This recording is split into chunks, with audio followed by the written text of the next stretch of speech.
कोणती रेल्वे चालवणार आहे, काय आणि काय पहिल्यांदा बऱ्याच दिवसाची लोकांची मागणी होती की हिंगोलीवरून डायरेक्ट मुंबईला ट्रेन असावी, अशा प्रकारची मागणी होती। यापूर्वी कुर्ल्याला जाणारी गाडी होती, परंतु काही कारणास्तव ती बंद झाली होती।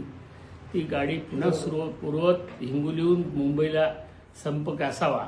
जी गाडी सध्या आहे ती सकाळी 4ला असल्यामुळं ती थोडीशी लोकांना इनकन्व्हिनियंट आहे आणि तिच्यामध्ये स्लीपर वगैरे नाही, सीटिंग वगैरे आहे आणि म्हणून सगळ्यांची इच्छा होती, सगळ्या लोकांची मागणी होती की एक तरी कमीत कमी, तसं तर सध्या प्रवासी वाढल्यामुळे 2-3 गाड्या असायला पाहिजेत, परंतु एक तरी गाडी असली पाहिजे। या अनुषंगानं सगळ्या लेवलवर प्रयत्न झाले आणि सगळ्या प्रयत्नांना यश येऊन उद्या पहिल्यांदा सकाळी 11:15 वाजता नांदेडहून गाडी सुटणार आहे, जिचा नंबर आहे 07667।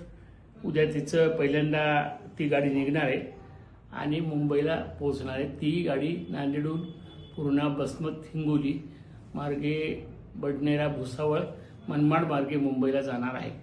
म्हणून आता या गाडीचा थोडासा टायमिंग थोडासा बरोबर नाही, पण आता ही सुरुवात आहे, आपण सध्या चालू केली। ही सकाळी 4ला गाडी मुंबईला पोहोचते।